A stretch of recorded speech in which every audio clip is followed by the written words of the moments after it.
Bueno, muy buenas tardes. Sean todos y todas muy bienvenidos a este coloquio dedicado a la visión y legado del sociólogo francés Émile Durkheim. Nos acompañan el doctor Héctor Solís Gadea, rector de este centro y miembro del Consejo Consultivo de la Cátedra, el doctor Armando Zacarías, jefe del Departamento de Estudios Políticos y también integrante de su Consejo Consultivo. También nos acompaña la doctora Elisa Cárdenas, como miembro del Consejo Consultivo de la Cátedra, y el doctor Jorge Ramírez, quien ha sido designado por el rector como coordinador de los trabajos de la Cátedra. Estamos muy contentos de reiniciar con este evento las actividades de la Cátedra de Ciencias Sociales Émile Durkheim. Ahora me gustaría darle la palabra a la doctora Elisa Cárdenas para que nos platique un poquito cómo fue anteriormente la cátedra, ya que ella fue su coordinadora. Sí. Gracias, muy buenas tardes. Muy buenas tardes, señor rector. Buenas tardes a todos. Me da mucho gusto estar en esta mesa para, agradeciendo la invitación que me hizo Jorge Ramírez, hablarles muy brevemente de dónde salió la Cátedra Durkheim y por qué llegamos a este punto. La Cátedra Durkheim, que ahora está estrenando una propuesta enteramente renovada, y eso es muy alentador y muy provocador también de reflexión, nació por el empeño de dos instancias. Este centro universitario, en la persona de quien era entonces su rector, el doctor Juan Manuel Durán Juárez, ahora director de la Biblioteca Pública del Estado de Jalisco, y del historiador Tomás Calvo, que entonces era director del Centro de Estudios Mexicanos y Centroamericanos del gobierno de Francia en México, ¿no? Con sede en la Ciudad de México. Entonces, ese primer diálogo nacía como una forma de mostrar la voluntad de institucionalizar una relación con Francia que existe desde hace muchas generaciones por parte de nuestra universidad, incluso desde antes de que existiera algo que se llamara Centro Universitario de Ciencias Sociales y Humanidades. Y la relación de México con Francia ha tenido en esta ciudad uno de sus espacios más fructíferos. Lo sabemos en sus profesores y lo sabemos también en estudiantes. Antes, mayormente, lo que sucedía era que nosotros íbamos a estudiar en Francia, y ahora también sucede que estudiantes franceses vienen a nuestras aulas a enriquecer la discusión aquí.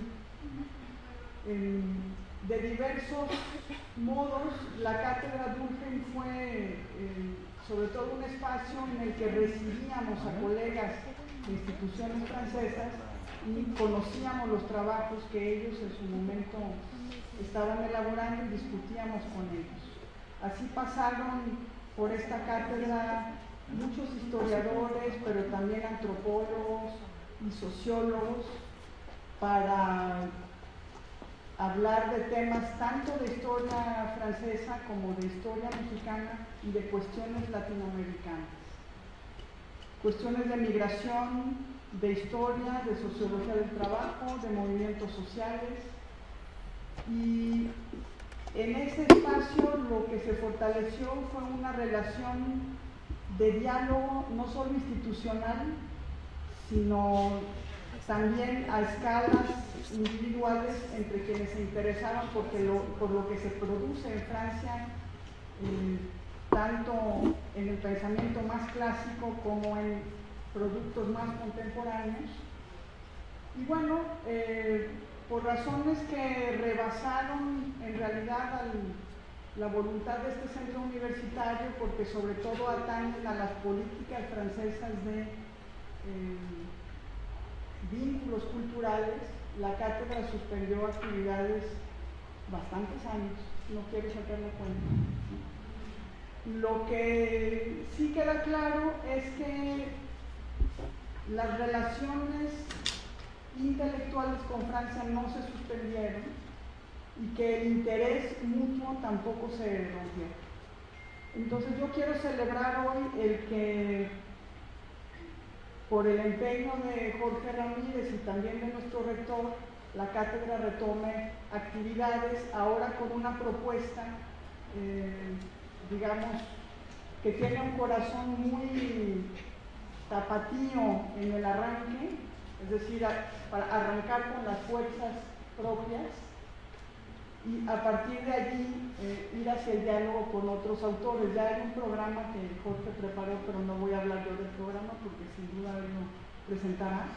Y únicamente quisiera reconocer nuevamente aquí que pues el empeño de varias generaciones y entender puentes con una academia que es muy prolífica y que además es sumamente diversa, sin duda puede dar fruto nuevamente aquí y tener una nueva generación de diálogos, no solo para este centro universitario, sino para esta ciudad y para el occidente de México.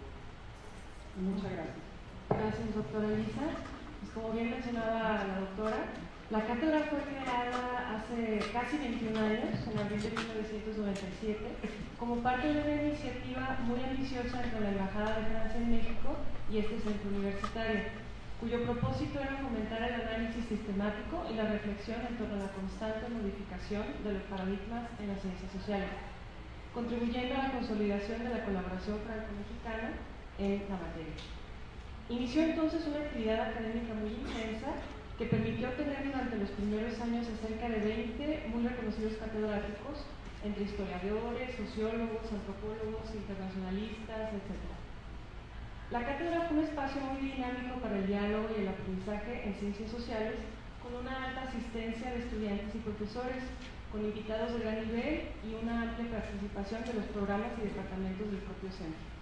Sin embargo, en algún momento de esos años, el gobierno francés dejó de considerar prioritario el apoyo de estas actividades en toda América Latina y cesó su contribución vital para el desarrollo de sus actividades.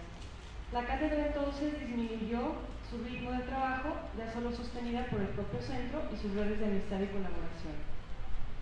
Hoy que retomamos esta iniciativa, hemos tenido presente este memorable pasado y también todo lo que representa el sociólogo cuyo nombre lleva asociado. El rector ha convocado a varios profesores y profesoras muy reconocidos para que reinicien cuanto antes los trabajos de la cátedra.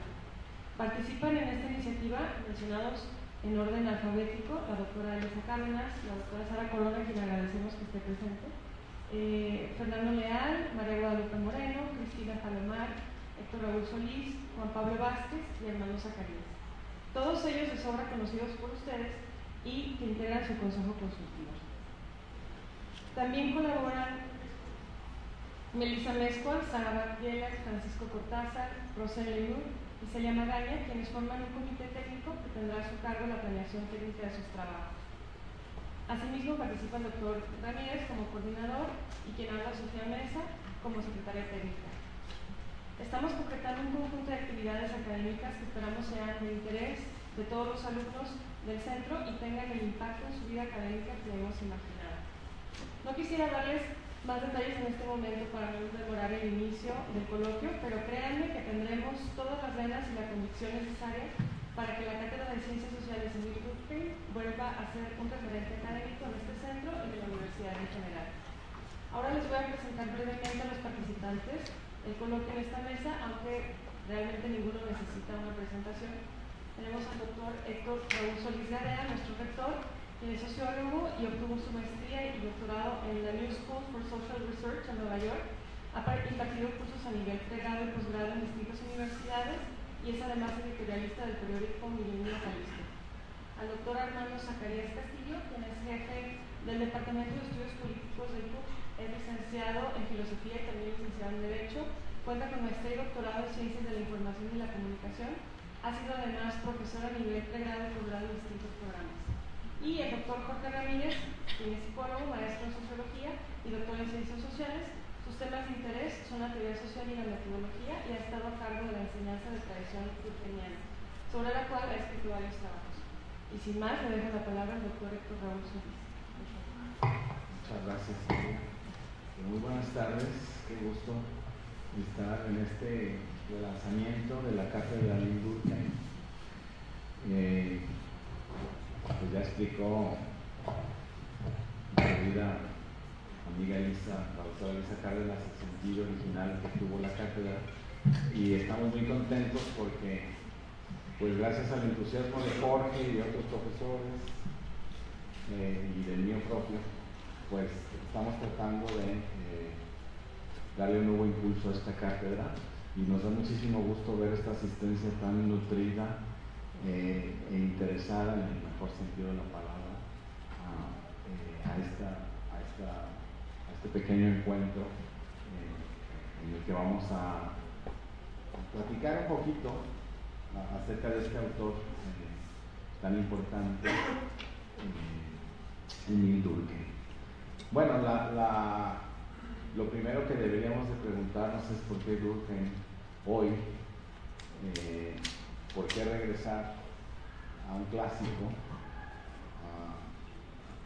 siendo que, o considerando que la sociología, al igual que otras disciplinas científico-sociales, humanísticas, ha tenido un desarrollo muy amplio en términos de los enfoques conceptuales de trabajo, de las aproximaciones metodológicas y de los hallazgos de investigación. ¿Por qué nombrar una cátedra con ese nombre, con ese profesor? ¿Y por qué otra vez relanzarla, no? Y bueno, yo creo que hay muchas razones que explican y dan sentido a una cátedra que lleva el nombre de Emil Durkheim. Pero además, me parece que vale mucho la pena porque viene a darle carácter de identidad y a fortalecer el orgullo del Departamento de Sociología, de la licenciatura en Sociología. Bueno, yo creo que lo primero que quisimos titular esta mesa Visión y legado de Emil Durkheim, precisamente para reflexionar o recordar lo que quizás es lo más importante que un autor nos puede dejar, que es su visión, su perspectiva, sus preocupaciones, su estilo, su abordaje. Y bueno, tenemos aquí a Jorge, que es especialista en Durkheim, el propio jefe del Departamento de Estudios Políticos, un filósofo muy avesado y también educado en Francia, así que seguramente nos platicarán mejores cosas que las que yo les tengo que decir. Si pensamos en la época contemporánea, con toda su complejidad, con sus dificultades, con el dramatismo de sus problemas, creo que debemos de caer en la cuenta de que para enfrentarla, para afrontar con dignidad y con un mínimo de cordura estas vicisitudes de la época, pues creo que hay que tener la humildad de regresar un poco sobre nuestros pasos y recordar y reconocer el legado de los padres fundadores de la disciplina, en este caso sociológica. Y debemos también revisitarlos y al mismo tiempo entablar un diálogo con ellos. ¿Por qué? Pues porque detrás del esfuerzo de los grandes maestros de la sociología, en este caso, está su lógica de pensamiento, su forma de analizar e investigar, y también, de manera muy importante, su sensibilidad para reconocer problemas y comprender la condición de los seres humanos modernos en sociedad. A todos, a los clásicos, les subyace un esfuerzo triple, diría yo. Primero, el esfuerzo de estudiar científica y rigurosamente la realidad social y sus fenómenos, buscando ofrecer explicaciones con fundamento empírico y con pertinencia conceptual. Ese es el primer esfuerzo.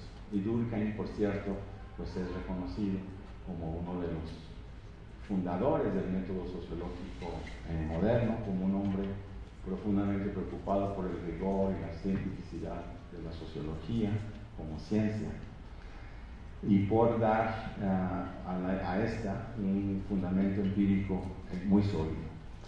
El segundo esfuerzo de los grandes maestros, de los padres fundadores, es el de la comprensión de las prácticas sociales, el de la interpretación de su significado, concebido como un esfuerzo o como un intento. Este intento de comprender es un intento al mismo tiempo de ensanchar la conciencia de la significación profunda de la condición humana.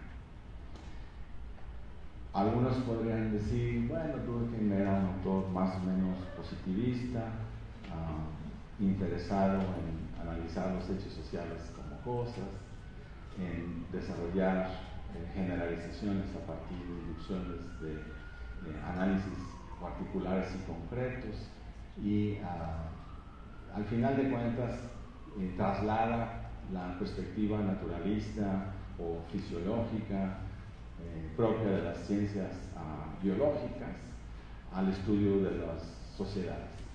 Y entonces, como buen positivista, Durkheim está alejado del esfuerzo de comprensión de estos aspectos mucho más cualitativos, fenomenológicos, íntimos, digamos, de la condición. Yo creo que esa interpretación es errónea, porque Durkheim es un autor enormemente complejo que rebasa incluso los cartabones, la camisa de fuerza de un positivista clásico o típico, y lleva en algunas de sus investigaciones, quizás más hacia la última etapa de su vida, por los derroteros del análisis de la comprensión de los fenómenos tal y como se aparecen a los sujetos. Entonces, ese es el segundo aspecto que yo creo que resulta muy importante en un hombre como este, y que comparte con nosotros, padres fundadores de la sociología. Y el tercer aspecto, o el tercer esfuerzo, es el de intentar la crítica social y política y el diagnóstico de la sociedad de su tiempo para intentar o buscar soluciones a los problemas que nos aquejan. Nadie podría criticar a Durkheim por ser un hombre desapasionado, desinteresado, digamos, frío y alejado de los problemas públicos. Todo lo contrario, es un hombre que participa de los problemas y que cree profundamente que la ciencia social estaba llamada a desempeñar un papel importantísimo en la reorganización social y política de las sociedades. Entonces, estas tres dimensiones, la dimensión de la explicación empírica con rigor científico, la dimensión de la comprensión del sentido y el significado de las instituciones, las prácticas y los fenómenos sociales como una estrategia para revelar la condición humana y conocerla, y en la dimensión de la crítica para intentar soluciones a los problemas, está presente en un hombre como él. Diría yo, explicación, comprensión, crítica y acción son los términos que definen la vocación de la sociología y la vocación y la pasión de los grandes maestros, de los padres fundadores. No se puede poner en duda, entonces, la importancia de Emile Durkheim para las ciencias sociales modernas y en particular para la sociología, su sistema conceptual, su estrategia de conocimiento y una buena parte de las explicaciones que ofrece de la conducta humana tienen la marca Durkheim. Pero también la conciencia de la modernidad y la comprensión de los dilemas morales que enfrentamos se han nutrido de los hallazgos, las ideas y los puntos de vista de Durkheim. Es decir, sus aportaciones no solo contribuyeron a ensanchar la comprensión científica de la sociedad moderna, también nos han ayudado a entender nuestros predicamentos, nuestras posibilidades de reorganización social y las maneras en que hoy podemos realizar valores que son indispensables y que siguen vigentes. Quizás si intentáramos comprender la significación última del esfuerzo intelectual y crítico de Durkheim, yo diría que el esfuerzo de Durkheim está enderezado a reconstruir el liberalismo. En mi opinión, Durkheim, junto con Weber y Marx, son autores profundamente identificados con las conquistas de la modernidad en términos del reconocimiento de la autonomía del individuo y la necesaria emancipación de este al respecto de la tribu, al respecto del encadenamiento del Estado, por ejemplo, o al respecto de todo aquello que inhibe o que ata las energías económicas, las energías de la creatividad de los individuos.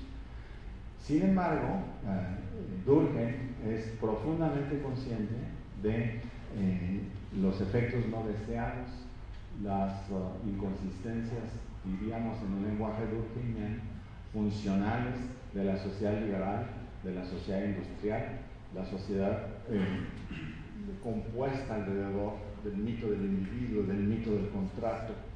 ¿En qué sentido lo es? ¿En qué sentido es crítico? Bueno, porque lo que percibes a su alrededor son sociedades desgarradas por el conflicto de clase, desgarradas por la pérdida de los vínculos de pertenencia entre los individuos y sus familias, de los individuos y el Estado y la nación. En general, lo que percibe son sociedades profundamente desorganizadas y desintegradas. Y eso, en buena medida, es resultado de los imprevistos ocasionados por la modernidad acelerada, por la alta o la rápida industrialización y por la pérdida de los lazos que relacionan a los individuos con sus familias y con los grupos secundarios en los que ellos cohabitan. Entonces, yo creo que todo el esfuerzo de Durkheim está, como he dicho, orientado a restituir o repensar y restaurar el liberalismo, dotándolo de un equilibrio, o de un conjunto de dispositivos que equilibren estas tendencias disgregadoras, disolventes del liberalismo y del individualismo. Si pensamos en esos términos, tendríamos que caer en la cuenta que Durkheim sigue siendo absolutamente vigente, porque tras un periodo en el que el liberalismo atenuó sus efectos disolventes y sus efectos inclusive de desigualación social, pues hemos regresado a una especie de liberalismo rampante e individualismo egoísta que no, al parecer, no tiene límites. Durkheim no solamente pretende corregir estos errores del liberalismo y de la democracia representativa, déjenme añadir este punto, porque para ello él desarrolló una forma de pensar que involucraba la necesidad de reconocer otros grupos en los que participan los individuos y que también deberían de ser representados o de alguna manera tomados en cuenta en el Estado, por el Estado, para desarrollar esto que llamaba la moral cívica o una especie de cemento social. Durkheim no solamente tenía conciencia de esto, sino que también ejerce una crítica contra las visiones de la sociedad que pretenden explicarlo como el resultado solamente del interés exclusivo de individuos que preexisten a la sociedad y que tienen propensiones egoístas, racionales, a la maximización de sus beneficios particulares. La sociedad, dice Durkheim, no se puede estabilizar únicamente con individuos atomizados, desvinculados, desinteresados en los demás, que solamente pretenden desarrollar o realizar sus intereses aislados. Esa afirmación de Durkheim me parece que sigue teniendo una validez absoluta el día de hoy, a pesar de que hace algunas décadas Margaret Thatcher, la primera ministra británica, afirmara que la sociedad no existe, que lo único que existe son individuos autointeresados que todo el tiempo están calculando sus beneficios particulares. Bueno, no lo digo exactamente así, pero la tesis fundamental de esta visión thatcheriana es precisamente esa. Y toda el esfuerzo de Durkheim viene como propósito socavar este planteamiento. Junto con ello, se socava la tesis de que las propiedades abstractas de individuos considerados de forma aislada constituyen el fundamento del orden social. Y Durkheim va a decir, no, la sociedad existe porque existen marcos valorativos, ideas colectivas, creencias generales, en torno de los cuales, o a partir de las cuales, se desarrollan los individuos en todo caso, pero que son las responsables de la existencia de esta realidad que va más allá de los propios individuos y que es el sustrato último que nos hace seres humanos.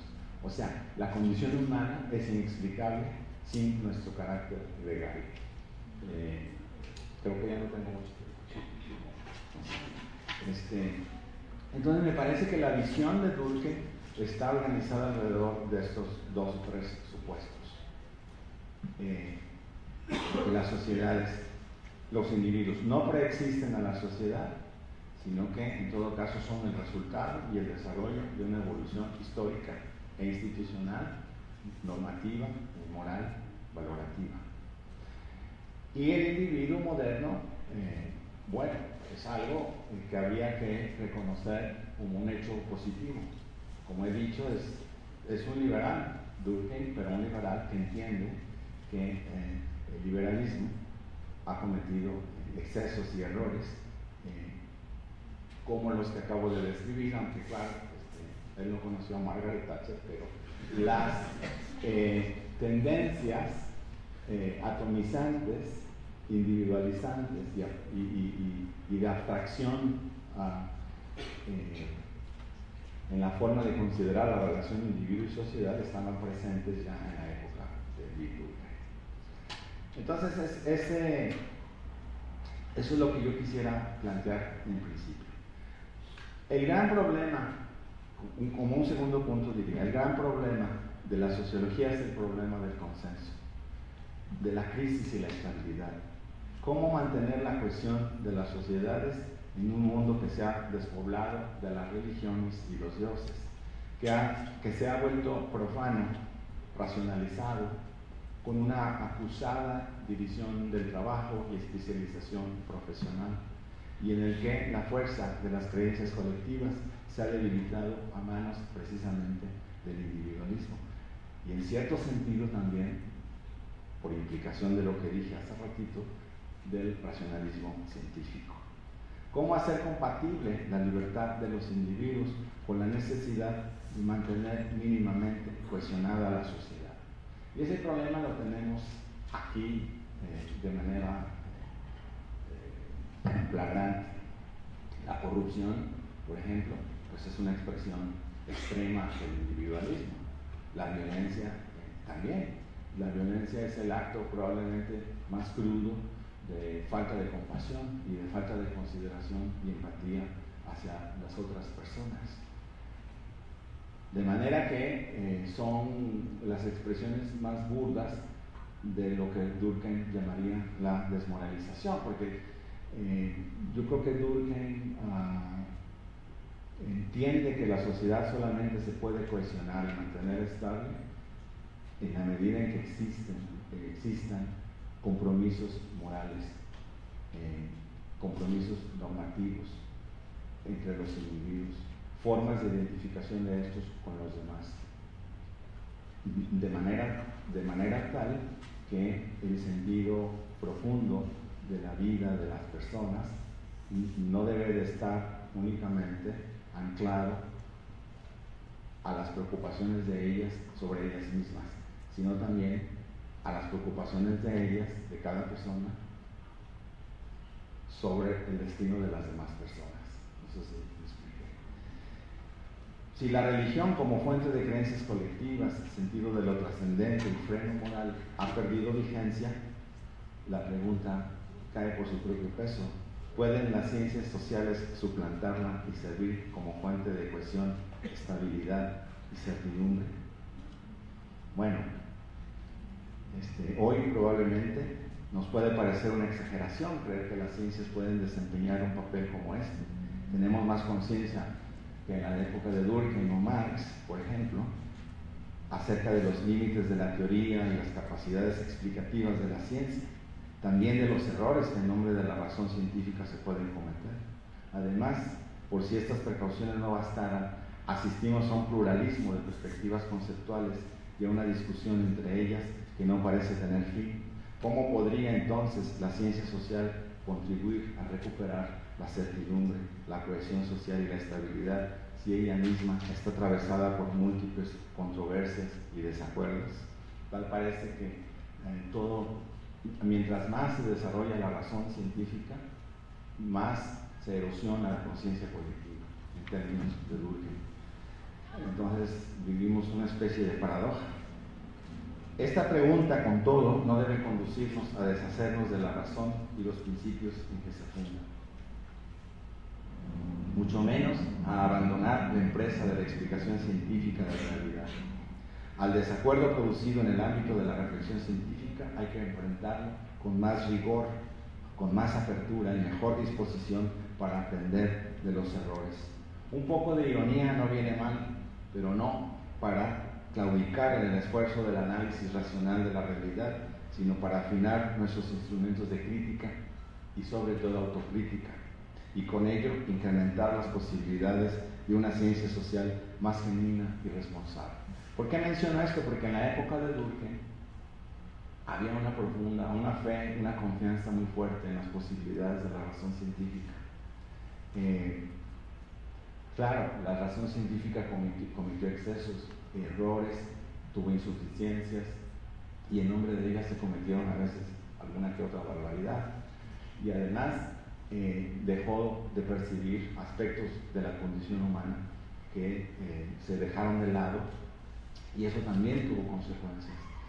Pero yo creo que el desarrollo de las ciencias sociales y las disciplinas intelectuales ha consistido en un esfuerzo de autocorrección de esas insuficiencias de la racionalidad científica. Y me parece que Durkheim en su momento es un autor que contribuye a ese proceso de autocorrección de la racionalidad científica. Hoy, a la vuelta del postmodernismo, a la vuelta de las diferentes visiones relativistas metodológicas y de la pluralización de la cultura y de la relativización de la cultura científica, parecemos muy debilitados los que seguimos creyendo en las posibilidades de la razón científica como instrumento para orientar las decisiones, sino, por supuesto, para suplantar la voluntad moral de los individuos, que sería una aberración, creo yo. Pero necesitamos reconstruir esa confianza y recuperar la fuerza de la reflexión científica y hacer nuevos esfuerzos para demarcar lo que es ciencia de lo que no, lo que es serio y riguroso de lo que embosado y disfrazado de cientificidad sigue siendo palabrería o charlatanería, aunque no lo parezca. Entonces, me parece que Durkheim es un padre fundador cuyo legado sigue teniendo sentido en la medida en que nos ayuda a mantener la esperanza en las posibilidades de la razón. Bueno, yo no quiero ya abusar porque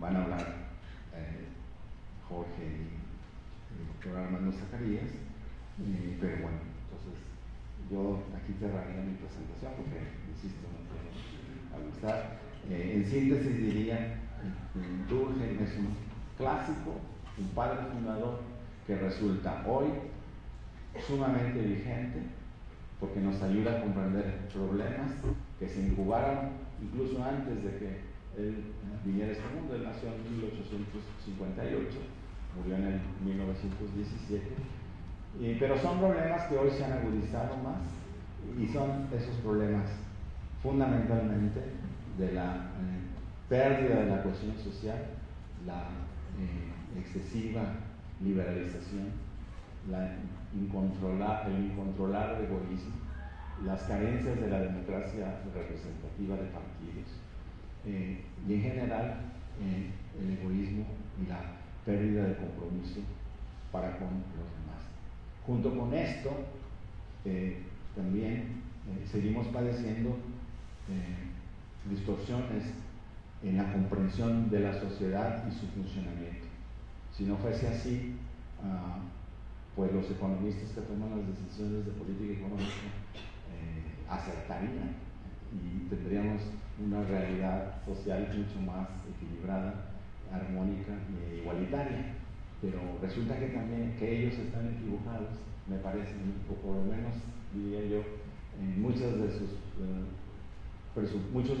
sus presupuestos son equivocados o al menos no funcionan en la práctica.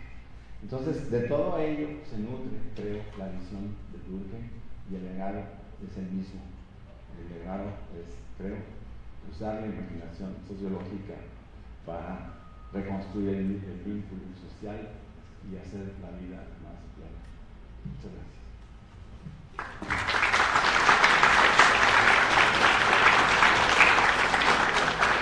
Muchas gracias al doctor Héctor Raúl Solís. Ahora le cedemos la palabra al doctor Armando Zacarías. Muy buenas tardes, tengan todos ustedes. Agradezco esta invitación que fue más o menos sorpresiva para mí, pero más precisamente por eso sorpresivo agradezco la confianza del rector del centro, doctor Raúl, y sobre todo de Jorge Ramírez. Quiero también reconocer el esfuerzo que en este momento está realizando la doctora Elisa Cárdenas. Prácticamente se acaba de bajar del avión, regresando justamente de Francia. Entonces, hizo el énfasis que hace uno siempre que hace el viaje en cualquiera de los dos sentidos. Cuando llega uno allá, uno siente frío, y llega uno de allá para acá, y el calor es verdaderamente un verdadero abrazo de bienvenida que genera esta tierra. La doctora Elisa Cárdenas señalaba que cuando se formuló este proyecto de cátedra de la Universidad de Guadalajara con Francia, y planteó muy claramente la relación de México con Francia, tuvo en Guadalajara un espacio fructífero en ese momento.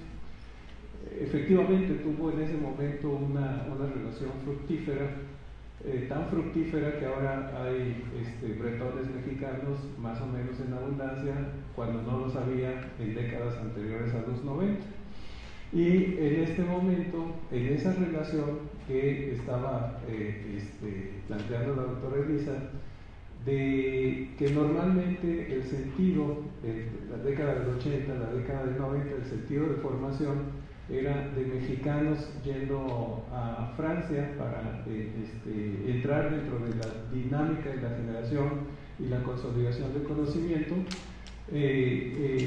pero señalaba que poco a poco el sentido inverso también se estaba generando, y aquí Russell es un excelente ejemplo de esa correlación. Que también viene de Bretaña, aunque de Bretaña a Francia, y ahora consolida esas redes de intercambio. De manera que esta relación ha sido una relación muy intensa. En días pasados pasábamos por la colonia americana con un funcionario importante de la industria cinematográfica norteamericana, y entonces se le decía que estábamos en la colonia americana donde toda la arquitectura o la arquitectura original es francesa. Entonces, básicamente esa relación que hay entre América Latina y particularmente la de México con Francia viene de muy largo tiempo y tiene sus momentos de altos y poderosos momentos en los que como el 5 de mayo nos da motivos de repensar la relación, pero posteriormente vamos teniendo toda una serie de contactos y de relaciones que se van consolidando a lo largo del tiempo y que dan frutos muy importantes. El arranque de una línea de pensamiento lleva impreso generalmente una compleja zona de confrontaciones y acercamientos que tienen como objetivo entender la particularidad de esa perspectiva de análisis y los resultados a los que llevan, teniendo en cuenta la gran dificultad que implican, como ya lo señalaba el rector, los consensos sobre dimensiones de análisis y, en el caso de las ciencias sociales, de la evaluación social, que se integran y que se presentan ante comunidades académicas en las que el escepticismo constituye un elemento importante y que llevan a tamizar a través de líneas de comprobación establecidas la forma de generar una evaluación crítica de la efectividad de los resultados de investigación. Reitero el honor de estar en esta mesa compartiendo con muy importantes y destacados pensadores universitarios y particularmente dentro del campo de las ciencias sociales el restablecimiento de actividades de la cátedra Émile Durkheim, porque constituye un acto de estratégica relevancia que, bajo la perspectiva de pensamiento establecido en una época sumamente dinámica y compleja como lo fue el cierre del siglo XIX, y sobre esto vamos a regresar, y el arranque del siglo XX generando líneas trascendentales de pensamiento, se daban en aquellos tiempos pasos firmes para el lanzamiento o continuación de una estructura de pensamiento que adquirió carta de identidad en el panorama científico del momento, que sigue siendo nuestro momento. Ahí concordamos con los planteamientos que acaba de hacer el doctor Héctor Raúl Solís, que sigue siendo nuestro momento del campo de las ciencias sociales a través de una observación crítica y organizada, generándose un horizonte de investigación que llevase el análisis a una perspectiva metodológica para que rebasara las ideas generadas de las primeras impresiones sobre lo social y se pudiera establecer una dinámica de pensamiento diferente de las conclusiones del mero sentido común. En ese siglo XIX, cuando justamente se planteaba qué cosa era la sociología, y que la sociología como tal era realmente una aportación solamente de élites, la perspectiva en la que se evaluaba la sociedad tenía que ver con el hecho de cómo interpretábamos a través del sentido común determinados hechos sociales. Y esos acontecimientos sociales evidentemente no iban a través de la mecánica de una metodología que en ese momento, ahora nosotros hablamos por ejemplo de Émile Durkheim, padre de la sociología, fundador de esta estructura, abriendo el curso de sociología en la Universidad de París en 1900. Allí se abre el primer curso de sociología como tal, con ese nombre y con esa estructura y con esa característica. Y yo creo que todos nosotros, cuando vemos la historia contada de esa manera, asumimos que ya sabía dónde estaba y hacia dónde iba Durkheim. El pensamiento científico nos da certeza de dónde estamos, quién sabe a dónde vamos. Para eso, para poder determinar el punto de continuación, se requiere una caracterización que muchas veces, a través de una perspectiva metodológica y científica, salimos del orden del sentido común. Entonces, esa dimensión de discusión que propone Durkheim constituye una verdadera revolución dentro del campo disciplinar académico y que constituye una verdadera apuesta que pone en este campo. Así pues, considerando a Durkheim en este proceso de lanzar una dinámica académica, una dinámica vinculada con la ciencia, una dinámica disciplinar, la idea de reactivar la zona de diálogo de este centro universitario a través de la Cátedra de Durkheim nos ubica dentro del intercambio de ideas sobre la dimensión contemporánea que tiene el discurso científico, que incentiva en la perspectiva de ustedes los jóvenes formas de pensamiento que logren establecer los complementos de las reflexiones que sin duda tienen sobre la sociedad, y que con esta ampliación de perspectivas de análisis se les permite lanzar una ojeada sobre esta perspectiva de revisión teórica. Ha habido cambios muy importantes en esta dinámica académica. El doctor Héctor Raúl y yo venimos de una época en la que este tipo de eventos eran realmente escasos en la universidad. Y había en ciencias sociales un doctor, nuestro querido maestro, el doctor Manuel Rodríguez Lapuente. Entonces, si en el evento estaba el doctor Rodríguez Lapuente, el evento estaba legitimado. Si no estaba el doctor Rodríguez Lapuente, estábamos fuera del contexto de generación de conocimiento. Esto para señalar la gran dificultad que en esa década de los 80 y inicio de los 90 tenía la participación y el diálogo con diferentes tipos de expresiones de pensamiento. Hoy está aquí la doctora Elisa Cárdenas, está el doctor Jorge Ramírez, está el doctor Héctor Raúl Solís y afortunadamente hay una diversidad de expresiones y de puntos de vista que logran enriquecer el discurso académico y científico. Tres de las obras trascendentales de Durkheim fueron La división social del trabajo, escrito en 1893, Las reglas del método sociológico en 1895 y El suicidio en 1897. Sobre esta línea se puede retrasar una perspectiva de tiempo que es importante ponerla en el contexto de la generación de la obra de Durkheim. Todas estas obras son anteriores al discernimiento de la Cátedra de Sociología en la Universidad de París en 1900.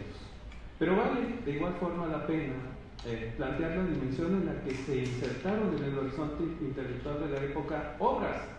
En esa parte final del siglo XIX, Comte publicó en 1830 el curso de filosofía positiva, Marx publicó El Capital en 1867 y tenemos, si nosotros revisamos dentro de otras dimensiones disciplinares, una efervescencia de generación de obras que tenían que ver con un retrasamiento metodológico y en ese momento el tema y el concepto de cientificidad o el concepto de científico adquiría una relevancia que no había tenido en décadas anteriores.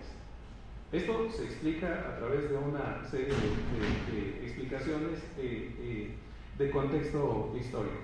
De igual forma, en la segunda mitad del siglo XIX constituía esta una época de afianzamiento y consolidación de las economías liberales y el reforzamiento de los estados nacionales que se lanzaban sobre trazos que para ese momento estaban poco ensayados, como era el comercio global, bajo la perspectiva de una estructura de comercio de los estados.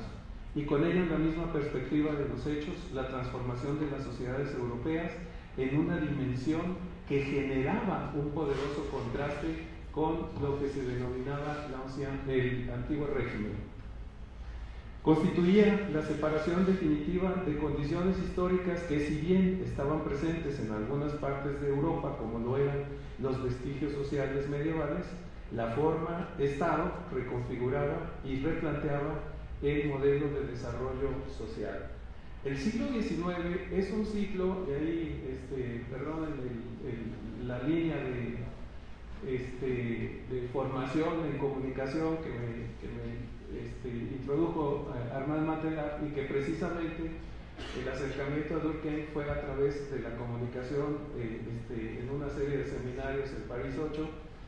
Pero lo que sucede en el siglo XIX es la integración de una manera como pocas veces había ocurrido en la historia de Europa, del acercamiento de Europa a través de las vías generales de comunicación. Se desarrollan las carreteras, se desarrollan las vías de ferrocarril, se impulsa la actividad industrial. En el siglo XVIII y siglo XIX viene la revolución industrial, pero todos estos elementos no solamente van generando estas ideas puestas de manera yuxtapuesta de zonas de mayor o de menor riqueza. Lo que comenzó a configurarse de una manera mucho más dinámica y mucho más enriquecedora fue el contacto entre diferentes organizaciones sociales y diferentes organizaciones de pensamiento que tuvieron un encuentro de una manera súbita, de una manera bastante continuada, pero que estaba implicada dentro de esa estructura de, ya lo señalaba el doctor Héctor Raúl, la generación del Estado liberal. Y el Estado liberal en ese momento, si ustedes revisan esto, les dará algo de curiosidad inspeccionar un poco, era tratar de romper las estructuras de los estados proteccionistas para tratar de liberalizar el comercio. No sé si les diga algo del vecino del norte y del señor que ocupa la Casa Blanca respecto de esta misma perspectiva. Entonces, así como se señaló en la primera intervención, que estamos en una especie de va y viene dentro de la historia, los efectos que produce la generación de conocimiento son extraordinariamente vigentes en el caso particularmente de Durkheim. En el siglo XVIII, Adam Smith testimoniaba la transformación social francesa y británica con un concepto que tuvo un arraigo importante en la dimensión del análisis sobre lo social, como lo era la división del trabajo. Sobre este asunto, la mirada de la economía prevaleció, afinando esa perspectiva de análisis y al mismo tiempo suscitando en los pensadores posteriores la particularización del fenómeno social en cuanto tal y su reflexión como tema disciplinar teórico. No hay que olvidar que la filosofía, en todas las expresiones que ustedes conocen, prevaleció como la dinámica de pensamiento que explicaba lo social, y que el desarrollo de áreas disciplinares como la antropología, como las diferentes tipos de estadísticas, los diferentes tipos de sondeos que en ese momento comenzaban a desarrollarse, planteaban una serie de problemas que rebasaban la dimensión o de la economía política o de la filosofía social. Y entonces, ¿cómo abordar ese territorio que se presentaba en ese momento en una sociedad que lo expresaba de una manera extraordinariamente vigente y urgente? Estamos en una perspectiva actualmente en la que el gran debate es qué va a devenir socialmente los diferentes esquemas de integración comunitaria, social, a través de la participación de las redes sociales y de las tecnologías de la información y la comunicación en sociedades en las que también estamos dentro de una transformación compleja.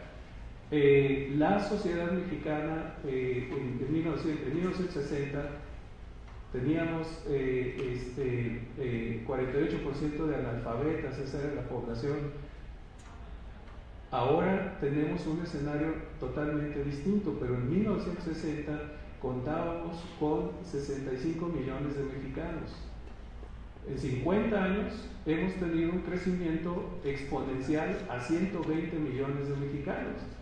El crecimiento es cuantitativo, el crecimiento es cualitativo, los entornos en los que se va generando todo esto requiere forzosamente la integración de esquemas y de panoramas de análisis que permitan el abordaje de problemas que aparentemente tienen un dinamismo inesperado, pero si nosotros revisamos propuestas como las que planteaba Durkheim, nos da una pista extraordinariamente sólida para generar esta serie de análisis. A la par de los eventos descritos, es importante recordar que en la segunda mitad del siglo XIX también fue el momento en que la expresión de los orgullos nacionales se reflejaba en lo que se denominaron las exposiciones universales, que se presentaban como exposiciones que pretendían marcar la pauta, los grados de civilización y de progreso alcanzados por distintas naciones. Esas exposiciones pasaron de Londres a París, Chicago, Filadelfia y Viena, y aquí es importante tener en cuenta que que hubo una exposición universal en Argentina. Es decir, la perspectiva del pensamiento francés y sus vínculos en América Latina datan muy particularmente en ese momento ya dentro de la perspectiva de la estructura industrial, de la estructura liberal, de la estructura también de pensamiento. Pero aquí es importante tomar en cuenta que todas estas exposiciones universales entraron en esta trama de representación nacional que constituía una síntesis de la transformación que la sociedad experimentó completamente y que pasó de las monarquías absolutas a los sistemas de representación con los cambios de régimen que tuvieron las sociedades europeas, sintetizadas quizás en la declaración por la Asamblea, la Declaración de los Derechos del Hombre y del Ciudadano, aprobada por la Asamblea Nacional Constituyente Francesa el 26 de agosto de 1789. Durkheim es un intelectual de esa gama de intelectuales que logra comenzar a entender la dinámica y la importancia del establecimiento de una metodología y el lanzamiento de una perspectiva disciplinar académica que lograse captar estos factores que la sociedad estaba experimentando.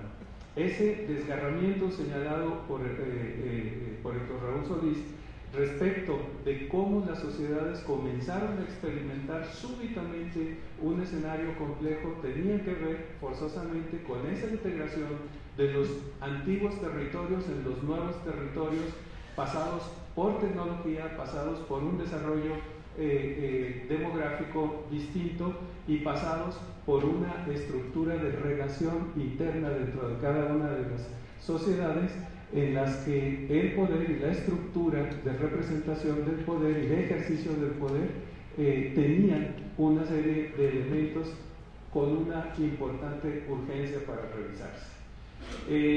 Yo quisiera también, para no abusar del tiempo, concluir aquí mi intervención, no sin antes felicitar este importante esfuerzo de relanzamiento de la cátedra Durkheim y que considero que va a representar una buena cantidad de trabajo, una buena cantidad de aspectos que se tienen que poner en funcionamiento, pero a diferencia de lo que señalé en un inicio, es poder estar todos nosotros en contacto con líneas de conocimiento que se generan en diferentes partes de nuestro país, en diferentes partes del mundo, y que se logre esa importante discusión y ese importante diálogo. Así es que muchas gracias a todos ustedes.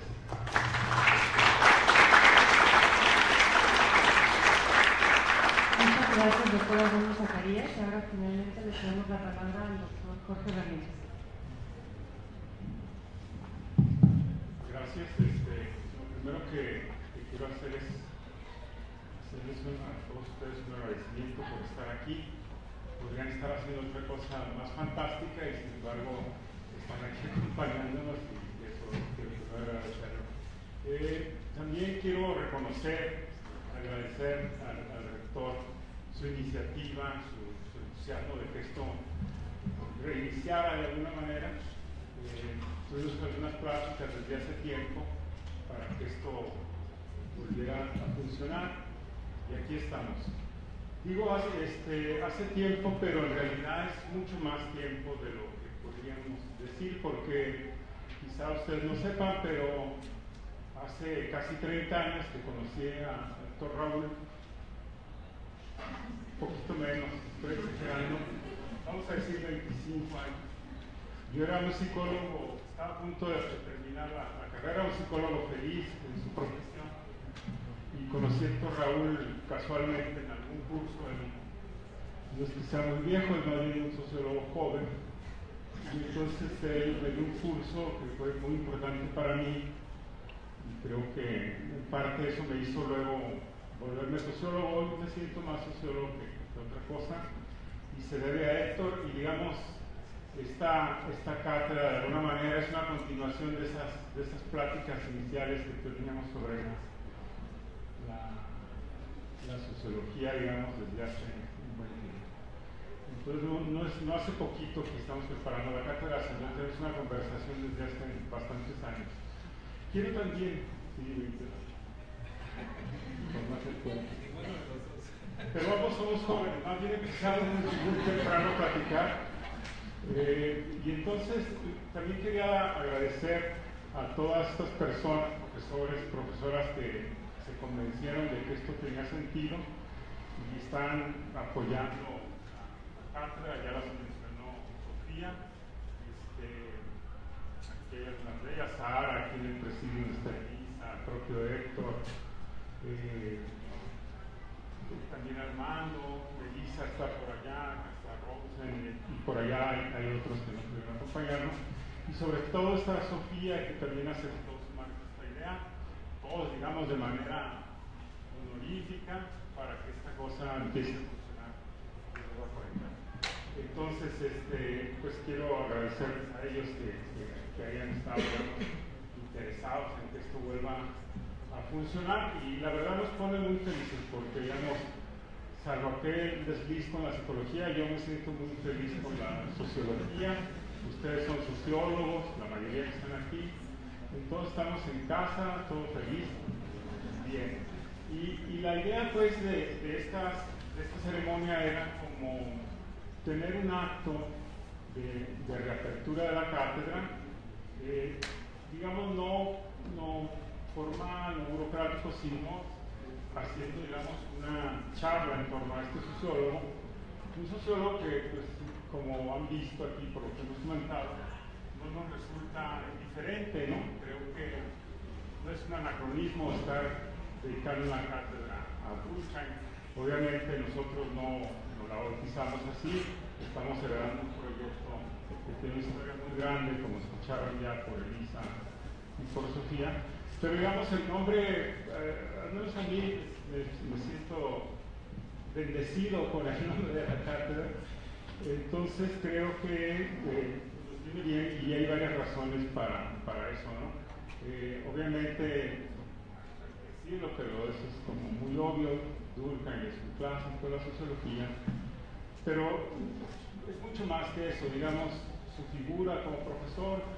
Ahora está próxima a salir una biografía muy amplia que se escribió en Francia hace unos años, y por fin va a estar en español, y ahí van a ver, digamos, toda la pasión que tenía Durkheim por la docencia, como profesor, y eso, digamos, a nosotros nos llama, es importante, un valor, digamos, para recuperar a Durkheim. Otro, y eso me parece también una cosa a destacar, es el hecho de que Durkheim fue, digamos, alguien que entendió que la sociología, como obviamente todas las ciencias, debería de ser el resultado de una cooperación. Digamos, se preocupó y formó realmente un equipo de trabajo, una escuela, hoy podríamos decir, que fue, digamos, a pulso, que se dedicó bajo esa idea de decir, pues la sociología no son mis libros, ¿no? No es lo que hacen las grandes figuras, sino que es una empresa cooperativa de investigación científica, y eso creo que es un valor importante a rescatar aquí ahora en esta cátedra, ¿no? Creo que por alguna razón lo que iba yo a decir le llegó a Héctor Raúl, y no digo que me plagió, pero esencialmente lo que él dijo es, digamos, mi visión o mi interpretación del autor, y él dijo algo que me parece fundamental.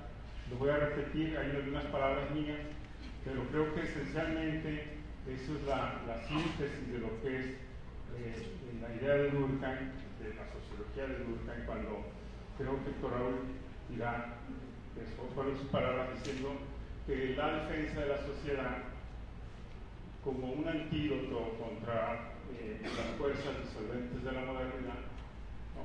Eso sintetiza los afanes de Durkheim y sus contribuciones. Lo voy a repetir por si quieren anotarlo. Creo que sintetiza muy bien la idea de Durkheim. Durkheim quiere hacer y hizo una defensa intelectual muy científica de la sociedad, ¿no?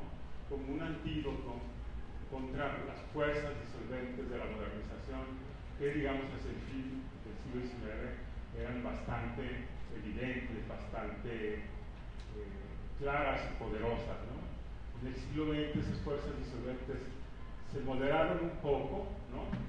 Pero a finales del siglo XIX el secularismo, la liberalización de la política y la transformación, sobre todo industrial, generaron condiciones muy importantes en términos de preocupación social, patologías sociales, le llamó Durkheim, y digamos su proyecto de sociología está articulado en la idea de que la sociedad puede ser un antídoto, una defensa contra esas fuerzas disolventes, una especie como de dique, ¿no? Yo creo que esencialmente eso es, digamos, el proyecto de Durkheim. Hay algo que también dijo Héctor, que yo lo suscribiría totalmente, en el sentido de decir, el proyecto también de Durkheim puede entenderse como una reconstrucción del liberalismo. Durkheim lo que quiere hacer, y lo expresó magníficamente un autor, quiere hacer una defensa comunitarista del liberalismo. Es decir, Durkheim es muy consciente de que la liberalización produjo ciertos trastornos, ciertas alteraciones sociales, que tienen costos sociales muy, muy importantes, y que entonces es necesario reformar ese programa o ese proyecto liberal. Eso esencialmente creo que condensa la visión de Durkheim. Tengo algunos minutos, llevo 8 minutos, entonces escúchenme un poquito más y con eso podríamos luego tener algunos comentarios con ustedes y con el panel. Yo creo que lo esencial de la sociología de Durkheim es descubrir que la sociedad, digamos, y allí quizá vale la pena detenerse un poco, porque cuando uno habla de sociedad, uno se imagina, sí, ese es el grupo de gente que vive en un territorio, entonces decimos la sociedad mexicana o la sociedad francesa, y entonces el concepto de sociedad se vuelve muy pobre, se empobrece. Durkheim tenía una idea mucho más dinámica de la sociedad, ¿no? A veces por eso quizá sociedad llamarle no es lo correcto, y tendríamos que hablar de la asociación o la socialidad. Durkheim cree que la socialidad es una cosa fundamental en el terreno de una explicación teórica. Él encuentra que la socialidad puede ayudarnos a entender ciertos fenómenos, pero sobre todo la idea de esta sociedad como una especie de elemento que nos va a permitir poner freno a algo que era, digamos, muy evidente en ese entonces, que son esas patologías de la modernidad. Por ejemplo, si han leído El suicidio, verán que básicamente lo que viene a decir Durkheim es que en las sociedades modernas el suicidio está siendo producido por un déficit de sociedad. Las personas están quedando solas, se desintegran, hay un ascenso del individualismo, por un lado, y por el otro, el crecimiento de la riqueza, la destrucción de la riqueza, está alterando también los patrones y normas que rigen las relaciones entre las personas. Entonces, esencialmente, el mensaje que está ahí esbozado en el libro del suicidio es este, es decir, tenemos que compensar esa caída de la sociedad. La desaparición de las corporaciones, la desaparición de las comunidades preindustriales, el cambio de la familia tiene cosas positivas, pero también implicó pérdidas, y es esa pérdida de las conexiones entre las personas. Y a la medida que se pierden esas conexiones, entonces sobrevienen cosas como el suicidio, ¿no?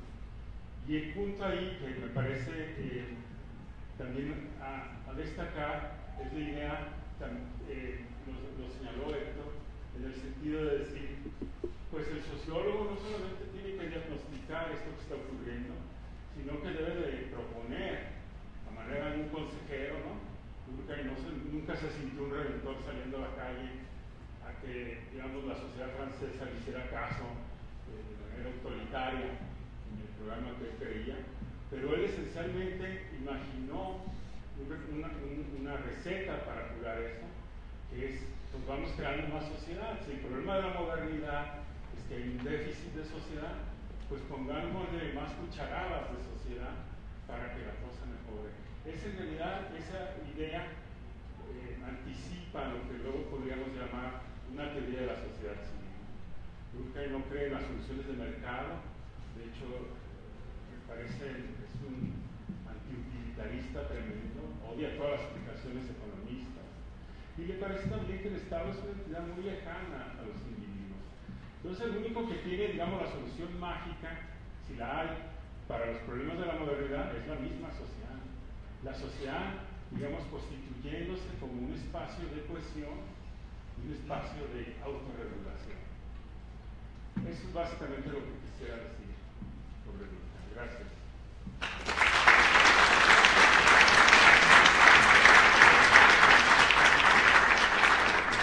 Muchas gracias al doctor Jorge Ramírez. Ahora abrimos un espacio de preguntas, comentarios en bloques de 3 para los panelistas. Si gustan, adelante.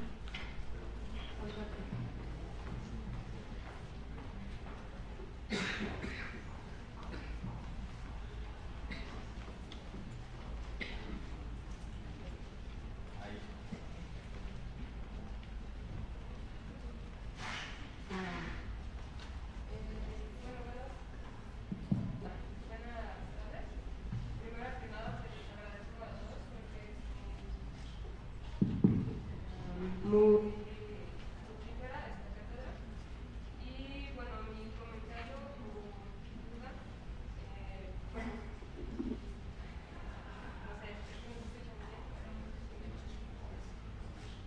¿A escuchar? Sí, ya. Okay. Bueno, mi duda, primero que nada, soy estudiante en ciencias políticas, no soy sociólogo, pero igual creo que es muy fructífero, ¿no? Mi comentario va sobre lo que nos comentaba el doctor Raúl, en el hecho de que parece que hoy en día hay una aceleración de ciertos procesos sociales, ¿no? Entonces, mi duda es, bueno, ¿cómo mantener esta cuestión social en un mundo donde la libertad del individuo conlleva al exceso o a este abuso del liberalismo, ¿no? Que es lo que provoca, creo yo, ciertos caos en las sociedades? Entonces, mi duda es nosotros, ¿cómo podemos nosotros como científicos sociales contribuir a mantener esa cuestión y a moderar esos excesos que surgen en estas sociedades modernas y actuales, ¿no? Porque en sí parece incluso que hoy en día es mucho más acelerado estos procesos que antes, ¿no? Entonces, ¿cómo atacar eso? ¿Cómo equilibrar eso en estas sociedades modernas? Comentarios, no necesariamente tienen que ser preguntas formales. Que los feliciten.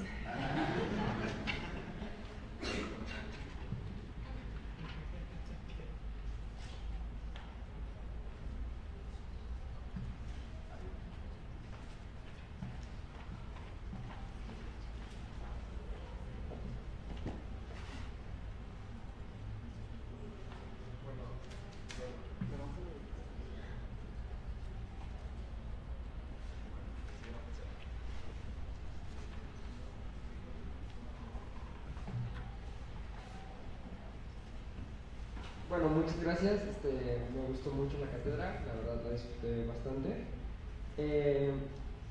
Quería preguntarles qué opinan de la transmisión cultural que pueden llevar, que pueden llevar a cabo las tecnologías de la información y la comunicación que reemplacen a la educación, y que en este momento ya se habla de que pronto vamos a empezar a dejar de ir a la escuela y vamos a estar dejando completamente de lado que vamos a estar aprendiendo todo por internet y vamos a llevar toda la educación por internet. ¿Se podrá cumplir esta transmisión cultural a través de las TICs?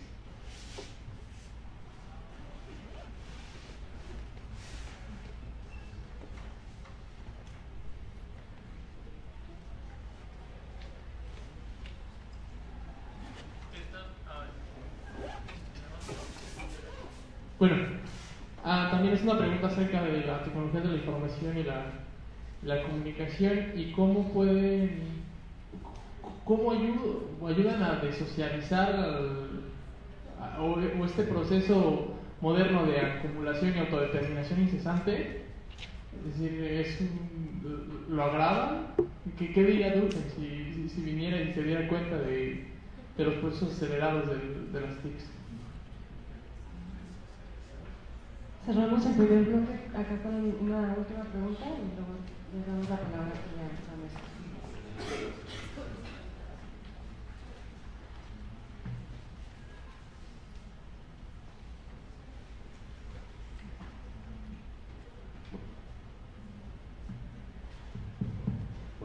Bueno, probando.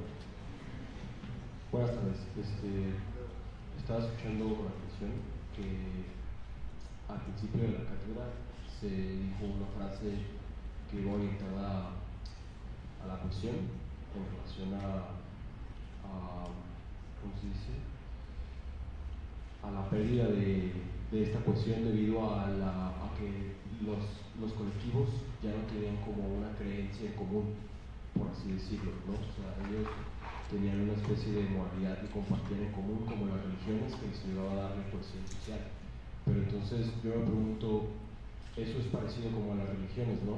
Es muy parecido. Bueno, ¿cómo no terminar siendo alienado por una religión? O sea, estamos dispuestos a sacrificar nuestro raciocinio individual, y no precisamente como algo malo, sino creer lo que todos creen para mantener la cohesión social. Inevitablemente estamos condenados a eso desde la perspectiva de Durkheim. Gracias. Ahora no sé quién se anime a empezar.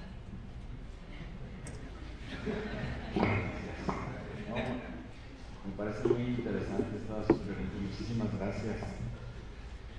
Se relacionan más o menos los comentarios y preguntas que hicieron. Bueno, la primera pregunta, Gabriela, es su nombre, Sara, perdón.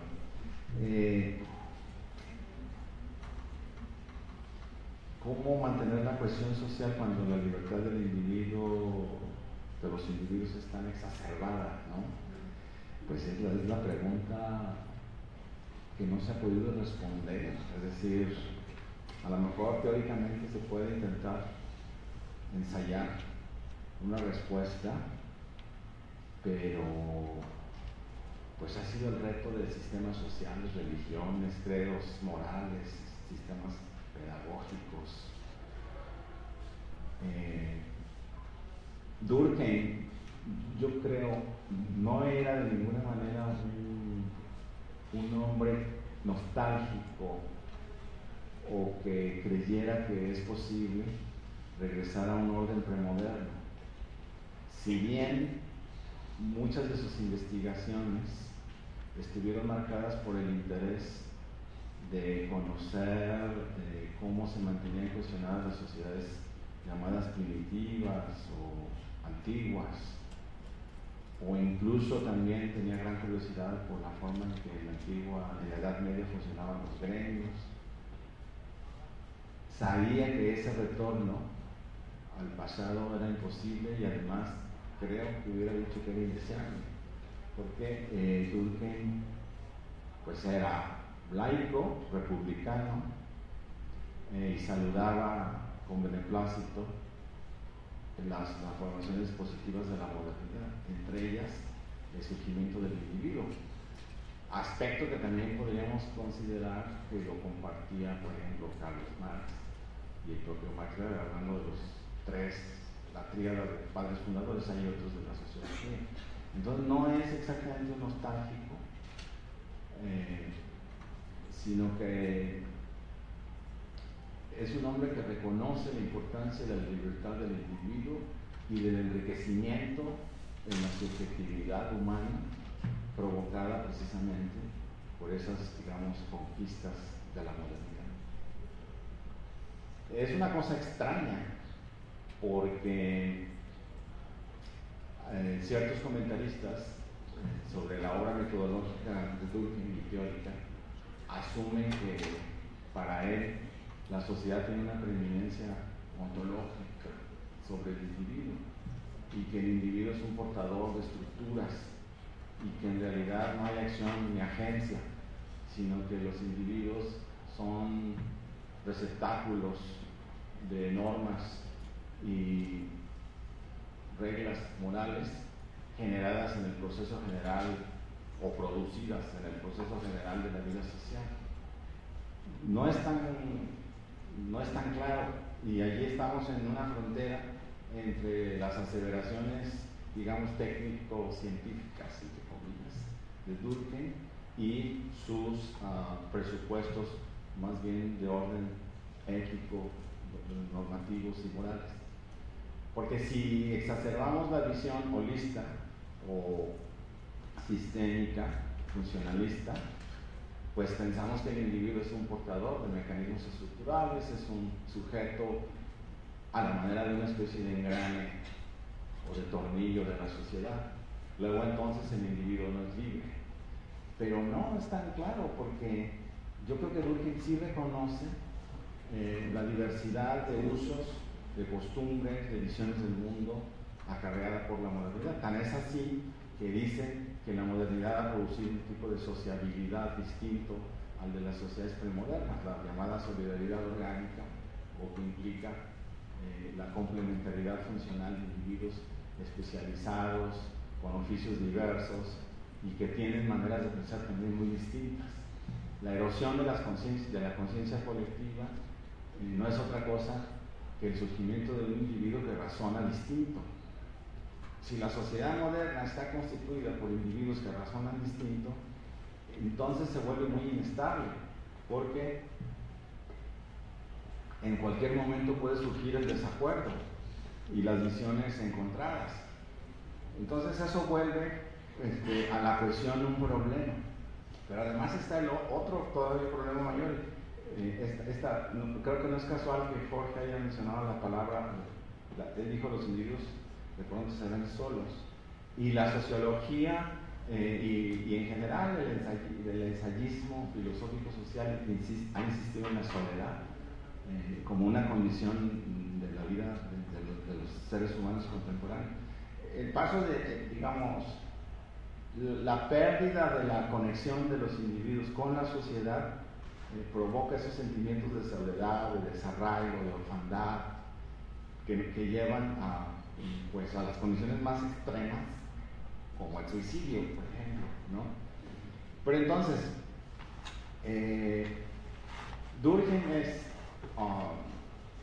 saluda con beneplácito el individualismo como resultado de la evolución de las sociedades industriales modernas. Pero naturalmente ve con preocupación el hecho de que este individualismo exacerbado puede llevar a destruir la misma sociedad.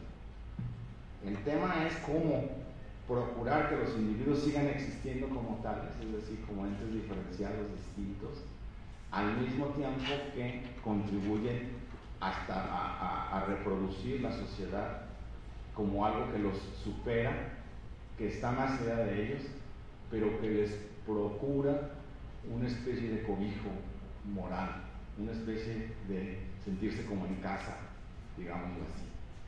Esa es la gran dificultad. Las sociedades lo han intentado de muchas maneras, o sea, han querido refrenar el individualismo y la libertad, diciendo que si pecamos nos vamos a ir al infierno, si somos diferentes, también esto no va a ser grato a los ojos de Dios, o vamos a ir en contra de la línea del partido, o de la línea de la vanguardia, o de los fundamentos de la nación, de la raza. O sea, hay muchos pretextos para limitar la libertad del individuo. Yo creo que la salida que Durkheim ofrece es reconstruir la sociedad de tal manera que ésta permita la libertad al tiempo, que garantiza que esa libertad le produce al individuo un sentimiento de reconciliación consigo mismo. O sea, es una cosa muy difícil de explicar y muy paradójica, pero es, al ser libre yo contribuyo a que la sociedad siga existiendo. Claro, hay medidas, aquí ya se mencionaron, digamos, prácticas que tendrían que ver con el reconocimiento de grupos intermedios, asociaciones profesionales, que permitan que los individuos se relacionen de manera cotidiana entre sí y produzcan ellos sentimientos de pertenencia que los conduzcan a producir ulteriormente reglas de convivencia. Hay otro sentido también, el sentido de reconstituir los rituales que originariamente, digámoslo así, provocaron la existencia de estos sentimientos de solidaridad comunes. Las antiguas religiones, y en general creo yo, los sentimientos religiosos tienen la función de producir ese sentido de lo sagrado, ese sentido de que algo que algo más allá de mí existe y me conforta, me reconcilia. Pero Durkheim, si yo no recuerdo mal, era ateo, aunque era de origen rabínico, pero no era creyente. Sin embargo, y esta es una paradoja interesante, creía en las funciones positivas de la religiosidad y de los rituales, porque reforzaban la cohesión y reforzaban los sentimientos de pertenencia y los sentimientos de respeto a algo trascendente, digámoslo así. Bueno, este tema es muy complicado, pero creo que no hemos encontrado una forma todavía de reconciliar el individuo con la sociedad, la libertad con el compromiso, pero todos estamos en esa batalla todo el tiempo. Y bueno, hay que estudiar en la cátedra de Durkheim más este tema para poder dar una respuesta más satisfactoria, ¿no? Bueno, no sé si... Yo quisiera agregar. Sí. En general me parecen magníficas todas las preguntas que hicieron. Mucha felicidad estar oyendo esa clase de comentarios y demás. Voy a referirme particularmente a dos muy rápido. Creo que la pregunta que se plantea aquí es fundamental en el sentido de que justamente la sociología de Durkheim es una meditación en torno a estos polos, individuos, sociedad. Siempre está, toda la sociología de él está siempre, no puede verse como un análisis de esa relación. Un análisis que da como evidencias de que se trata de una relación no solo compleja, sino tensa, problemática, llena de rupturas, y que digamos la condición característica de las sociedades modernas es ese dilema siempre en la sociedad, y no hay manera de resolverlo. Siempre es un asunto como de equilibrios que se están haciendo todo el tiempo, no se va a poder resolver. Piensa por ejemplo en muchos debates que involucran ese asunto, pero en Estados Unidos está en este momento algo que retrata muy bien de qué se trata con el asunto de las armas que están en posesión de particulares. Los individuos, y les existe la razón, ¿no? Dice, tengo derecho a la autodefensa. Es un derecho incluso ni es social, me lo dio Dios.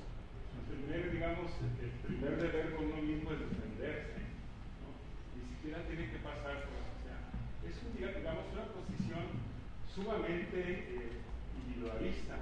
Y frente a eso, digamos, tenemos toda la argumentación que dice que pasa si todos los hermanos, como está sucediendo en Estados Unidos, todos somos potencialmente agresores, podríamos, una gran cantidad de ellos, como está sucediendo, generar estas complicaciones. Y es el mismo problema, y es un problema de la modernidad.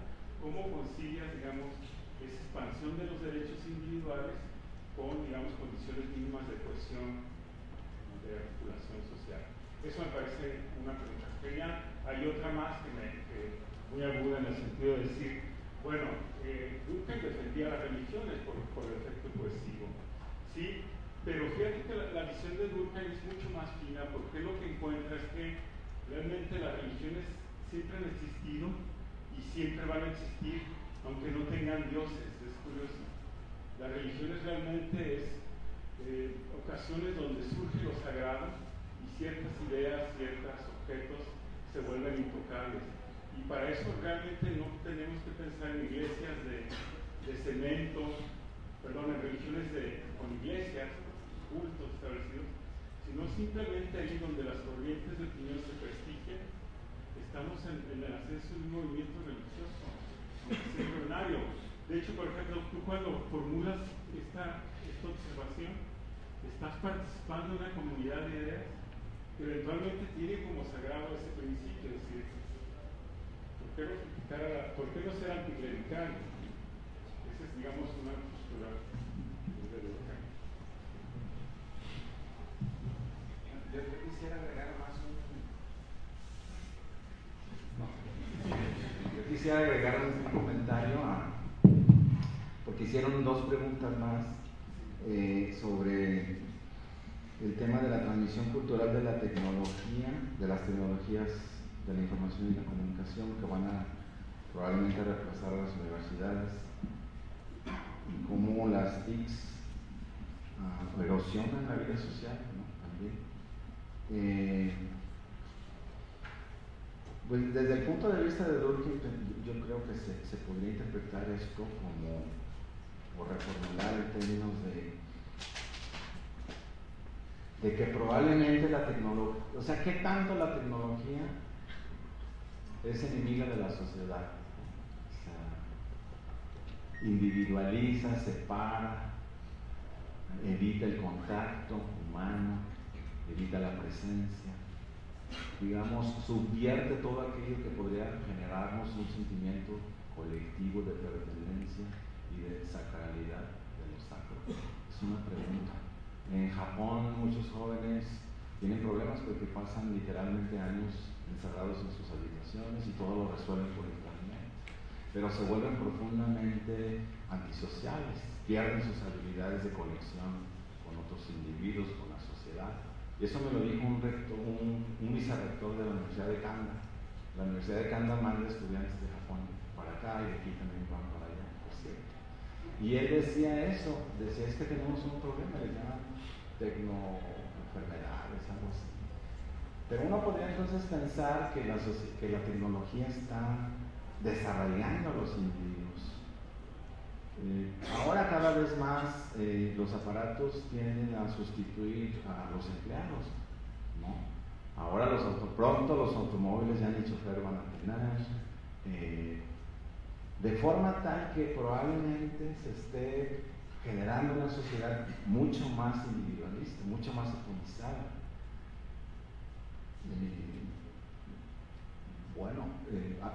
Bueno, hay mucha especulación en el sentido de si la sociedad ha dejado de existir, eso lo hemos comentado con algunos estudiantes. Porque además el interés en lo público, el interés en lo colectivo también se ha venido abajo. Bueno, son preguntas de difícil respuesta, pero la pregunta que se hacía también hace un momento, a mí me llamó mucha atención, cómo no terminar siendo alienados por una religión. Sí, yo creo que Durkheim es un autor que apuesta fuertemente por el uso de la razón científica, por poner la razón científica al alcance de los seres humanos concretos.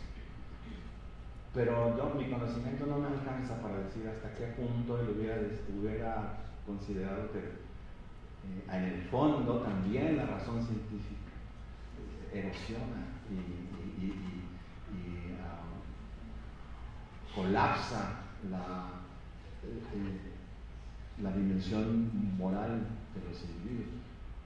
A lo mejor no en el sentido de que la propia razón científica nos debe llevar a reconocer que tenemos que autorrefrenarnos en un punto y decir es necesario preservar algo, es necesario preservar ciertas tradiciones, ciertas creencias, cierto sentido de lo sagrado, porque de otra manera la vida sería muy pobre, ¿no?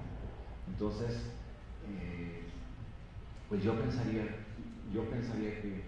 que se tendría que también autolimitar el ser humano en ese sentido, es decir, si todo va a ser objeto de manipulación genética, y podríamos llegar a un punto en donde podemos producir a voluntad individuos con ciertas propensiones éticas, entonces ¿dónde estaría la libertad y la elección moral?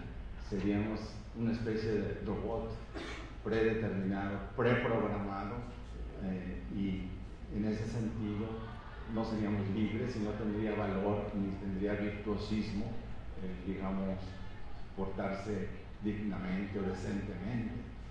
Entonces, esos son ya temas muy problemáticos, pero afortunadamente la ciencia social y en general espero, nunca va a llegar a un punto en que pueda develar todos los misterios y podríamos creer que vamos a preservar un sentido de lo sacro, de lo incognoscible, y que por ello nos produzca un poco de respeto y en consecuencia probablemente la humanidad llegue a un límite y consiga permanecer vinculada a un basamento moral que la contenga y que le siga dando un sentido de trascendencia a nuestra presencia en la tierra. Entonces, bueno, eso quería yo decir. Gracias.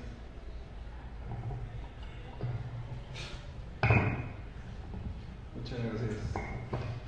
Es muy interesante esta reflexión y la manera en la que suscita una serie de reflexiones que en este momento, esas análisis que llevan mucha profundidad respecto a cómo concebir una sociedad sin una verdadera posibilidad de elección o de decisión, pues nos remite a San Agustín, justamente con la consideración de, no sobre la tecnología, pero sí sobre el esquema religioso, de dónde quedaba la dimensión de decisión del individuo si todo estaba establecido dentro o preestablecido dentro de un plano religioso concebido por una deidad, la deidad superior del catolicismo. En ese momento hay un conflicto con algunas otras religiones y entonces surge el concepto de libre albedrío, que es el que va llevando al individuo a tener una intervención racional dentro del proceso del famoso plan religioso predeterminado, preestablecido, y después afinado por una serie de pensadores más dentro de la iglesia, pero no es el tema. Sin embargo, el asunto es que a través de diferentes tipos de sociedades en las que hemos vivido, reflexiones de esta naturaleza regresan reiteradamente porque no tenemos, también ya lo señaló el rector, no tenemos afortunadamente la respuesta de todo. Y en esa respuesta de todo, sí, nada más le diría al compañero que desafortunadamente va a tener que seguir viniendo a la universidad. Esa fase de que de que las tecnologías van a sustituir a las universidades probablemente sucede en algún momento. Sin embargo, aquí la pregunta no es tanto si las universidades van a estar sustituidas por la tecnología, sino quién va a generar el conocimiento establecido a través de esta articulación tecnológica y cómo estos elementos tecnológicos tienen una influencia poderosamente importante en las sociedades contemporáneas. Curiosamente eran las mismas preguntas que se planteaban en esa misma época pensadores como Marx, pensadores como el propio Durkheim, pensadores como los psicólogos de Mon o Gabriel Taube, etc. Toda esta serie de pléyade de pensadores en un momento dado reaccionaban frente a la forma en la que la tecnología se implantó en las vidas cotidianas, y de eso era de lo que se trataba, tratar de encontrar los elementos que vinculasen a diferentes aspectos de la sociedad. Una tecnología tan elemental como encontrar, definir e integrar que las casas tenían una sala, una cocina, un comedor y cuartos individuales separados, transformó la perspectiva que existía en ese momento respecto al funcionamiento solidario de la familia. Esos son los rompimientos que se van dando con el antiguo régimen. ¿Sí? Ese régimen todavía medieval en la que se conformaban estructuras colectivas dentro de determinados asentamientos, sobre todo rurales, que todavía existen como tales en diferentes partes del mundo, no solamente en Francia, sino aquí también todavía hay esos lugares en los que es mejor estar donde están las vacas, porque allí hay una mejor calefacción natural que donde no están, que es un lugar más frío. Cuando se establece esa nueva perspectiva, que es una incorporación tecnológica y que diferencia el rol de cada uno de los participantes dentro de la familia, estamos en el caso de la intervención de una tecnología que precisamente se plantean estos autores a la luz de qué está sucediendo. Estábamos hablando de un fenómeno de integración a través de muchas vías de comunicación que equivaldrían en ese momento al establecimiento de esas sociedades red que ahora suponemos nosotros que son particulares de nosotros o particulares en específico de ustedes. Sin embargo, esa mecánica con otra tecnología comenzó a establecerse desde muy tempranamente el siglo XX, y que tiene que ver con todos estos mecanismos que súbitamente integran a comunidades que no estaban integradas de esa manera. Entonces, claro que hay un efecto muy importante que, visto desde la perspectiva de la filosofía, no tienes los elementos suficientes para explicar un fenómeno directamente relacionado con el comportamiento de una sociedad dentro de una dimensión en la que, por ejemplo, el establecimiento mismo de las ciudades reconstituye una preconfiguración de una sociedad, de un estado, de una perspectiva del mundo establecida a través de todo este mecanismo de integración y de cohesión que pone en funcionamiento la economía, que pone en funcionamiento la sociedad, que pone en funcionamiento líneas que no estaban en ese momento de manera consolidada dentro de la sociedad. Entonces, si nosotros partimos de estos análisis, podemos encontrar pistas para pensar lo que nosotros estamos viviendo y lo que nosotros estamos en este momento teniendo en el ámbito de las tecnologías de la información y la comunicación. ¿Nos parecen poderosamente nuevas? Ciertamente la tecnología como tal es nueva. Sin embargo, la concepción de la apropiación del mundo a través de una perspectiva tecnológica obedece a una dimensión de pensamiento que ya tenemos. ¿Sí? Esa perspectiva que también Durkheim decía, la sociedad funciona de una manera muy importante, tan importante que el individuo no necesita pensar la sociedad porque esa estructura está implícita en la manera en la que se piensa. Entonces es muy importante tener en cuenta estos puntos, pero no hay que confundirnos en si la tecnología va a sustituir a las universidades, ¿no? O sea, el procesamiento cognitivo puede tener expresiones diferentes tecnológicas para apropiarse del mundo. No significa que las universidades desaparezcan. Desaparecerá un modo tecnológico de ejercer la universidad, pero pues la mala noticia es que hay que seguir viviendo. Bueno, el tiempo se nos vino encima, no sé si hubiera alguna última pregunta con usted. Un último comentario. Ajá.